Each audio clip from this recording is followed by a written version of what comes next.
আসসালামু আলাইকুম। সবাইকে স্বাগত করছি রাইট ফর্ম ভার্বের দ্বিতীয় অংশে। আজকে মূলত আমরা সকল ভার্ব আর সকল রুলস শেষ করে ফেলবো। তো বিগত ক্লাসে আছে আমি 13টি রুলস নিয়ে কথা বলেছি। আই থিংক দ্যাট আপনারা ভিডিওটা দেখেছেন বা কোনো সমস্যা হলে পুনরায় দেখবেন। তো আমি আর কোনো কথা না বলে সরাসরি ক্লাসে চলে আসছি। তো আমাদের আজকে প্রথম যে রুলস আছে 14 নাম্বার রুলস, এটা হচ্ছে আপনার টেন্স মার্কার বলি আমরা এটাকে, বা টেন্স মার্কার বলা হয় এটা। ধরেন একটা সেন্টেন্স হচ্ছে আপনার যদি ওফেন থাকে, নর্মালি থাকে, ইউজুয়ালি থাকে, অলওয়েজ থাকে, রেগুলারলি থাকে, এভরিবডি থাকে, ডেলি থাকে, অকেশনালি থাকে, জেনারেলি থাকে, সামটাইমস থাকে। যদি এগুলার যে কোনো একটা শব্দ থাকে তাহলে আমাদের ওই পার্টিকুলারলি ওই সেন্টেন্সটা হচ্ছে প্রেজেন্ট ইনডিফিনিট টেন্সে হয়। এখন প্রশ্ন হচ্ছে যে ভাই আমি এটা মনের এতগুলো শব্দ আমি মনে রাখতে পারি কিভাবে? তো আপনার এই ছোট খিদের বড় সমাধানটা হচ্ছে আপনার জাস্ট আপনি এটা মনে রাখতে পারেন অনু আর ডগস, মানে অনু আর ডগস। ওপর হচ্ছে আপনার ওপেন, এন ফর হচ্ছে নর্মালি, ইউ ফর হচ্ছে ইউজুয়ালি, এ ফর হচ্ছে অলওয়েজ, আর ফর হচ্ছে রেগুলারলি, ই ফর হচ্ছে আপনার everybody, T for daily, O for হচ্ছে আপনার occasionally, G for generally, S for হচ্ছে আপনার সামটাইমস। অর্থাৎ যদি আপনি এই সেন্টেন্স অর্থাৎ এই শব্দগুলো আপনি কোনো একটা সেন্টেন্সে পান, ভাববেন যে ওটা হচ্ছে প্রেজেন্ট ইনডিফিনিট টেন্সে হবে, এবং প্রেজেন্ট ইনডিফিনিট টেন্স মানে বি ওয়ান এর সাথে অ্যাজ বাই এস হতে পারে। থার্ড পার্সন সিঙ্গুলার নাম্বার হলে অ্যাজ বাই এস হবে, অন্যথায় হবে না। এখন যেমন আমি এখানে দিয়েছি কি যে আপনার সোনা, she go to college every day. এই যে এভরি ডে এখানে কি আছে আপনার হচ্ছে যে প্রতিদিন যায়, রাইট? এভরি ডে থাকার কারণে আপনার এখানে কি হবে, শি গোজ হবে, রাইট? তাহলে কি হবে এখানে, শি গোজ গোজ হবে। ওকে, দ্য নেক্সট ওয়ান সেটা হচ্ছে আপনার ফার্স্ট ইনডিফিনিট টেন্স। যদি আপনি একটা সেন্টেন্সে হচ্ছে আপনার লাস্ট কথাটা পান, last week, last year, ago, few month ago, yesterday, day before yesterday, যদি আপনি শব্দগুলো পান তাহলে ওইটা হবে ফার্স্ট ইনডিফিনিট টেন্স। এখন আমরা এটা মনে রাখতে পারি কিভাবে, সিম্পলি লেই, কি L A Y, L for last, তো last week, last year, last day, এরপর অ্যাগো, এরপর হচ্ছে আপনার Y for yesterday.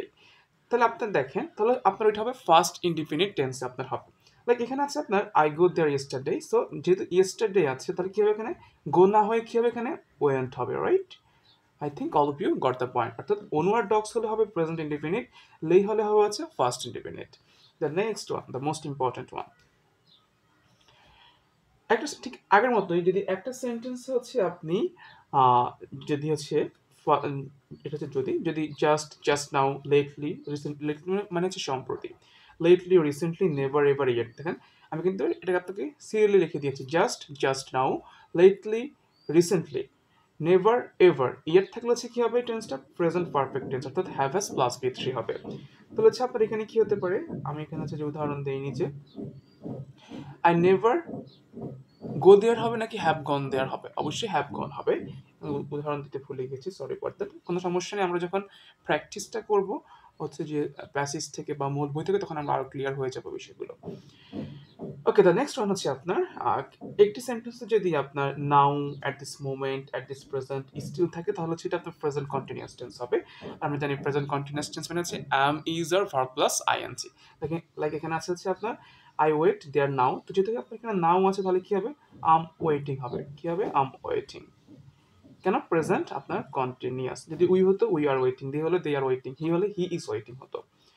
I think all of you got the point. তো এখানে হচ্ছে আপনার যদি আমি প্রথম থেকে বলি, অনু আর ডগস, এরপর হচ্ছে এখানে হচ্ছে লেই, এরপর এখানে হচ্ছে আপনার জাস্ট নাও, লেটলি, এরপর হচ্ছে রিসেন্টলি, নেভার, এভার, আর এখানে হচ্ছে আপনার যে now, at this moment, at this present, এবং হচ্ছে আপনার স্টিল। আই থিঙ্ক আপনারা এইগুলো বুঝতে পেরে গিয়েছেন। আপনার এই চারটা হচ্ছে মূলত টেন্স মার্কার নিয়ে আমরা কথা বলেছি। এখন দেখেন, যদি হচ্ছে আপনার একটা বাক্যে, একটা সেন্টেন্স হচ্ছে আপনি দুটো মেইন ভার্ব দেখতে পান, তাহলে হচ্ছে আপনার দ্বিতীয় ভার্বটা হচ্ছে আপনার কি হবে, ভার্বের আইএনজি ফর্ম হবে। ওকে, যেমন I went there playing cricket, তাহলে এই যে ওয়েন্ট হচ্ছে একটা ভার্ব, প্লে হচ্ছে আরেকটা ভার্ব। তা এখানে তো ওয়েন্ট আছে, সিম্পলি পরেরটা হবে প্লেইং, অর্থাৎ আইএনজি ফর্মে হবে। তো আই থিঙ্ক সবাই এতটুকু ক্লিয়ার। আমরা হচ্ছে পরের যে রুলসগুলোতে যাচ্ছি, মুভ করছি। আমরা ইতিমধ্যে হচ্ছে 18টা রুলস দেখেছি, আমরা এখন দেখবো 19 নাম্বার রুলস। দেখেন 19 নম্বর হচ্ছে আপনার লেস্ট মানে কি, যাতে না, বা নসেট বা নতুবা, অর্থাৎ এটা হচ্ছে মূলত ইতিবাচক শব্দ দেয়, এবং এটা হচ্ছে সো দ্যাটের বিপরীত। আমরা যখন কমপ্লিটিং সেন্টেন্স নিয়ে কথা বলবো আমরা আরো সহজ করে এটা বুঝে ফেলতে পারবো। তো দেখেন, লেস্ট, যাতে না বা নতুবা, এটা হচ্ছে আপনার গঠনটা কেমন, শুড বা হচ্ছে আপনার মাইট। শুড হতে পারে, মাইট হতে পারে, দেন হচ্ছে আপনার বি ওয়ান হতে পারে। তাহলে আপনার, তাহলে এটা হচ্ছে যে রিড অ্যাটেন্টিভলি, আচ্ছা এটা হচ্ছে আপনার লেস্টে শুড মাইট এরপর বি ওয়ান হয়। Read attentively lest not you, আচ্ছা এখানে সাবজেক্ট হবে miss A plus, you miss the A plus, আপনি এ প্লাসটা হচ্ছে মিস করবেন যদি আপনি মানে যাতে না আপনি এ প্লাস মিস করেন। রিড অ্যাটেন্টিভলি, মনোযোগ দিয়ে পড়েন যাতে না আপনি এ প্লাসটা মিস করেন। ওকে, তাহলে আমাদের এখানে কি হবে যে মাইট মিস, কি হবে মাইট মিস। এখন দেখেন যদি হচ্ছে আপনার একটা প্রশ্ন হচ্ছে যে শুধু লেস্ট আছে, ওরা আর কিছু বলে নাই, ভার্ব দিয়ে দিচ্ছে, তখন আপনাকে শুড বা মাইট ওই ভার্বটা বসাবেন। আর যদি হচ্ছে আপনার মাইট শুড দিয়ে দেয়, জাস্ট সিম্পলি পরে জাস্ট বি ওয়ান বসাই দিবেন, তাহলে কিন্তু আপনার হয়ে যাবে। The next one most important one, after এবং বিফোরের যে নিয়মটা আমরা, এটা হচ্ছে আমরা ইন ডিটেলস হচ্ছে যে কথা বলবো হচ্ছে ইয়েতে কমপ্লিটিং সেন্টেন্সে কথা বলবো। এখানে হচ্ছে মূলত আগে আমি জাস্ট সংক্ষেপে আপনাদের বুঝার সুবিধার্থে শেয়ার করে দিচ্ছি। আফটারে মানে কি আফটারের পরে, আফটারে কি হয় ফার্স্ট পারফেক্ট হয়, বিফোরে মানে কি পূর্বে আগে, আর এটা হচ্ছে আপনার পরে কি হয় হচ্ছে ফার্স্ট পারফেক্ট হয়। তাহলে এটা নিয়মটা কি দেখেন, যদি হচ্ছে আপনার আফটার আপনি ব্যবহার করেন বি টু, আফটারের পরে হচ্ছে কি হয় বি থ্রি হয়। ওকে, মানে ফার্স্ট পারফেক্ট হয় আর কি। এরপর হচ্ছে আপনার এর আগে বি টু হয়। এরপর আমি যদি এইটারই হচ্ছে উদাহরণটা এখানে নিয়ে আসি, দেখেন কেমন হয়। I saw my ex. Okay, I saw my ex after I had gone to Fark. আমি হচ্ছে যে আমার প্রাক্তনকে দেখেছি ফার্কে যাওয়ার পরে।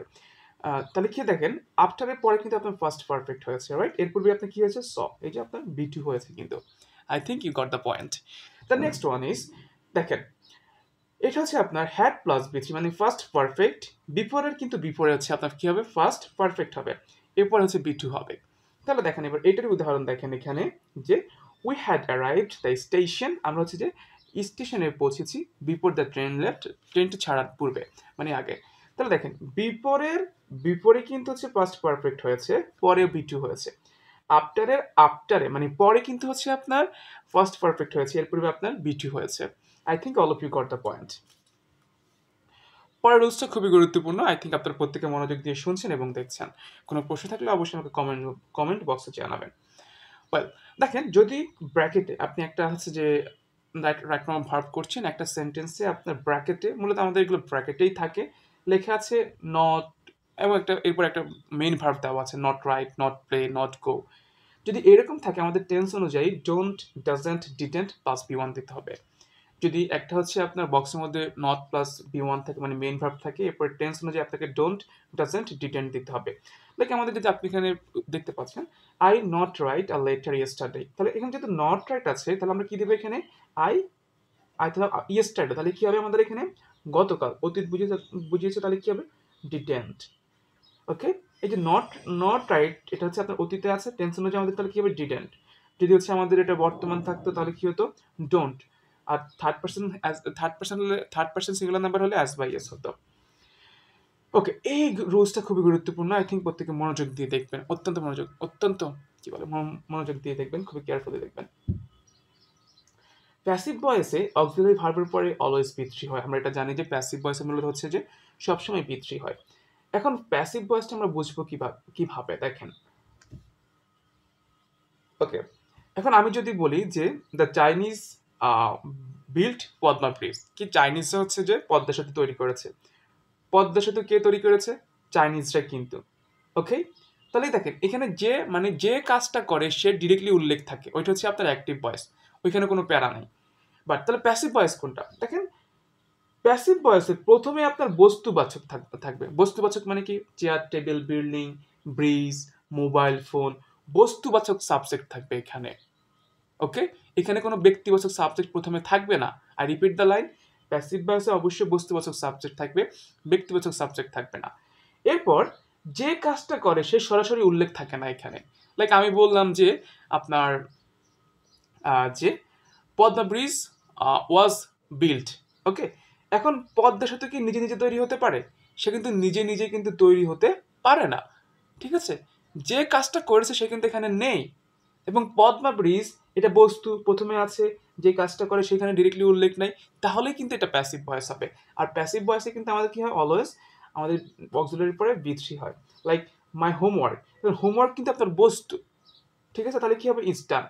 এখন যদি বলি আমি হোমওয়ার্কটি করেছি, কে করেছে? আমি করেছি, তাহলে আমি তো এখানে ব্যক্তি, এটা কিন্তু আপনার প্যাসিভ ভয়েস হবে না, তখন হবে কি আই ডিড মাই হোমওয়ার্ক বা I completed my homework. But এখানে মাই হোমওয়ার্ক এটা কিন্তু বস্তু, এইটা প্রথমে হওয়ার কারণে আপনার হচ্ছে যে এই হচ্ছে যে টেন্সটা এই সেন্টেন্সটা হয়ে গিয়েছে প্যাসিভ ভয়েসে like is done. Okay, then building. Okay, building দেখেন, বিল্ডিং কিন্তু বস্তু, বিল্ডিং কি নিজে নিজে হয়? নিজে নিজে কিন্তু হয় না। ওকে, এই কারণে যেহেতু এটা বস্তুবাচক, এটা হচ্ছে আপনার প্রথমে আছে, এখানে আমাদের এটা প্যাসিভ ভয়েস হবে ইন 2020, তাহলে এটা আপনার অতীত, তাহলে কি হবে was built, was built. I think E goat the point. এখন আমি যদি বলি আই ডু মাই হোমওয়ার্ক, আমি হচ্ছে যে আমার হোমওয়ার্ক করি, তাহলে এখানে কে? আমি। এটা প্যাসিভ ভয়েস হবে? হবে না। কেন হবে না? আমি ব্যক্তিবাচক, বস্তুবাচক না। এবং আমি কে কাজটা করে? আমি করি, ডিরেক্টলি এখানে আছে। Okay, I think all of you got the point. না বুঝলে আমাকে অবশ্যই জানাবেন। ওকে, আমরা যদি আমাদের পরবর্তী হচ্ছে যে পেজে যাই, যাওয়ার পূর্বে আমি একটু এইটা ইনশর্ট একটা আবার বলে দিই সংক্ষেপ করে। লেস থাকলে হচ্ছে আমাদের কি should might plus V one হবে, আফটারে ফার্স্ট পারফেক্ট এবং বিফোরে ফার্স্ট পারফেক্ট। এরপর হচ্ছে ব্র্যাকেটের মধ্যে যদি হচ্ছে আপনার নট প্লাস ভার্ব ওয়ান বা বি ওয়ান থাকে, আমাদের টেন্স অনুযায়ী ডোন্ট, ডাজন্ট, ডিডেন্ট দিতে হবে। প্যাসিভ ভয়েস হচ্ছে আমাদের অলওয়েজ অক্সিলারির পরে কি হবে? আপনার হচ্ছে অলওয়েজ অক্সিলারির পরে বি থ্রি হবে। এটা বুঝবো কিভাবে? প্রথমে আমাদের বস্তুবাচক সাবজেক্ট হবে, এরপর হচ্ছে আপনার যে কাজটা করে সেই ডিরেক্টলি এখানে উল্লেখ থাকে না। I think all of you got the point. আজকের কাছে যে আর মাত্র 3টা রুলস আছে, 3টা রুলস হলে আমাদের আজকে যে রাইট নাম্বার ভার্ব শেষ হয়ে যাবে। ওকে, দেখেন আমাদের হচ্ছে যে 23 নাম্বার রুলস। মডেল যুক্ত প্যাসিভ ভয়েস হলে হচ্ছে, অর্থাৎ মডেলের পরে like simple can, could, will, would, shall, should যদি আপনি এরপরে বি দেখতে পান, সিম্পলি আপনি এরপরে বি থ্রি দিয়ে দিবেন, তাহলে আপনার হয়ে যাবে, তো প্যারা নেওয়ার প্রয়োজন নেই। ওকে, দেন আছে আপনার like your car could be, এই যে কুড বি আছে sold. Okay, you can be, it can be done, এই যে মডেলের পরে বি আছে, সিম্পলি আপনি বি থ্রি দিয়ে দিবেন। ওকে, দেন আছে আপনার ইফ কন্ডিশনাল সেন্টেন্স, আমাদের এটা হচ্ছে কমপ্লিটিং সেন্টেন্সে আছে। তাহলে দেখেন, প্রোভাইডেড দ্যাট, ওকে, মানে কি যদি বুঝায়, এখানে ইফ হচ্ছে আপনার কি, এখানে যদি বুঝায়। তো যদি ইফ প্রেজেন্ট হয় তাহলে কি হবে? যদি ইফ যুক্ত হচ্ছে ক্লজটা প্রেজেন্ট হয়, তাহলে পরেরটা হবে future indefinite, like if you come I will go. Okay, এটা আই থিঙ্ক আপনারা প্রত্যেকে জানেন, তারপর আমি ইনশর্ট শেয়ার করে দিচ্ছি। যদি ইফ যুক্ত আপনার সেন্টেন্সটা ফার্স্ট ইনডিফিনিট হয়, তাহলে কি হবে? Would, could, might plus V one. If you completed your study, you might first the exam, তুমি পরীক্ষা পাস করতে ওকে পারতে। যদি তুমি তুমি যে কমপ্লিটেড, যদি তুমি তোমার হচ্ছে যে শেখাটা বা পড়াটা কমপ্লিট করতে পারতে, তুমি হচ্ছে যে পরীক্ষা পাস করতে পারতে। এরপর ইফের পরে যদি ফার্স্ট পারফেক্ট হয়, মানে হচ্ছে আপনার হ্যাড প্লাস বি থ্রি হয়, তাহলে হচ্ছে কি হবে আমাদের? Would have, could have, might have, এরপরে B three. If you if you had learn English, যদি তুমি ইংলিশ শিখতে, you would have managed a good job, তুমি একটা ভালো চাকরি ব্যবস্থা করতে পারতে। তো আমি এটা আবার সংক্ষেপে বলে দিই যে হচ্ছে আপনার প্রোভাইডেড দ্যাট বা ইফ কিন্তু একই মিনিংটা হয়। যদি ইফের পরে প্রেজেন্ট হলে হবে ফিউচার ইনডিফিনিট, এরপর যদি ফার্স্ট হয় তাহলে হবে would, could, might plus V one. যদি হচ্ছে ফার্স্ট পারফেক্ট হয় তাহলে কি হবে? হচ্ছে আপনার would have, could have, might have, B three হবে। আমাদের হচ্ছে যে রাইট ফর্ম অফ ভার্বের শেষ রুলসটা হচ্ছে আমি শেয়ার করছি। দেখেন, no sooner had, what does it mean? No sooner had, hardly had, scarcely had, মানে কোনো কিছু করতে না করতে। No sooner had dot dot dot then, hardly had dot dot when বা when, scarcely had dot dot when. এই যে দেখেন, কোনো কিছু করতে না করতে, যেতে না যেতে, পড়তে না পড়তে, যেতে না যেতে, কাজটা করতে না করতে, এই ধরনের একটা মিনিং দেয়। তো এটা রুলসটা হচ্ছে আপনার no sooner had, hardly had, scarcely হ্যাডের পরে সাবজেক্ট হবে, এরপর বি থ্রি, এরপর বি থ্রি, এরপর হচ্ছে আপনার দেন দিবেন। আচ্ছা, এখন প্রশ্ন হচ্ছে নো সুনার হ্যাডে দেন, এগুলোতে ওয়েন কেন? এটাতে কেন হোয়েন বা ওয়েন হয় নাই? দেখেন, সুন থেকে কিন্তু সুনার কম্পারেটিভ, এই কারণে এখানে দেন ব্যবহার করা হয়েছে। অর্থাৎ no sooner had, hardly had, scarcely হ্যাডের পরে বি থ্রি হবে, এরপর দেন হবে হচ্ছে নো সুনার হ্যাডে, এই হচ্ছে আপনার হার্ডলি হ্যাডে হবে ওয়েন, স্কার্সলি হ্যাডে হবে ওয়েন, এরপর হচ্ছে সাবজেক্ট, এরপর হবে বি টু। তাহলে দেখেন এখানে যেটা আছে, no sooner had I seen him, আমি তাকে দেখতে না দেখতেই, দেন হি র্যান অ্যাওয়ে, সে পালিয়ে গেছে। এবার ঠিক এই জাস্ট এখন আপনার তিনটাই কিন্তু সেম, আপনি এখন জাস্ট নো সুনার হ্যাডের পরিবর্তে হার্ডলি হ্যাড দেন। Hardly had I seen him when he ran away, তাকে দেখতে না দেখতেই সে হচ্ছে যে চলে গিয়েছে, পালিয়ে গিয়েছে। Scarcely had I seen him when he ran away, আমি তাকে দেখতে না দেখতে সে পালিয়ে গেছে। ওকে, আমি যদি এইটা হচ্ছে এখন ইন সংক্ষেপে বলে দিই, মডেল যুক্ত প্যাসিভ হলে সিম্পলি মডেলের পরে যদি বি থাকে, তাহলে হচ্ছে আপনি এখানে কি দিবেন?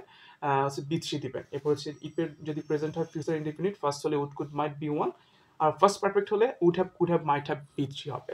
আর হচ্ছে no sooner had, hardly had, scarcely হ্যাডের পরে হচ্ছে আপনার বি থ্রি, আর নো সুনার হ্যাডের পরে দেন, হার্ডলি হ্যাড, স্কার্সলি হ্যাডের পরে হচ্ছে ওয়েন, এরপর হচ্ছে আপনার বি টু ব্যবহার করা হয়। So that's all about for the time being. Thank you so much for your patience time. এটা হচ্ছে আমার দুটো, এই ছিল আপনার রাইট ফর্ম ভার্ব নিয়ে। যদি আপনি দুটো পার্ট ভালো করে আয়ত্ত করেন, ভালো করে শিখেন, আপনার রাইট ফর্ম অফ ভার্ব নিয়ে ইনশাল্লাহ আর কোনো সমস্যা হবে না। এবং আমরা যখন হচ্ছে যে প্র্যাকটিস করবো প্যাসেজ থেকে, তখন আপনি একদম ক্লিয়ার হয়ে যাবেন। So if you like this video, আপনি সাবস্ক্রাইব করতে পারেন, শেয়ার করতে পারেন আপনার বন্ধু বান্ধবের সাথে। So that's all about. Thank you very much for watching. আসসালামু আলাইকুম ওয়া রাহমাতুল্লাহ।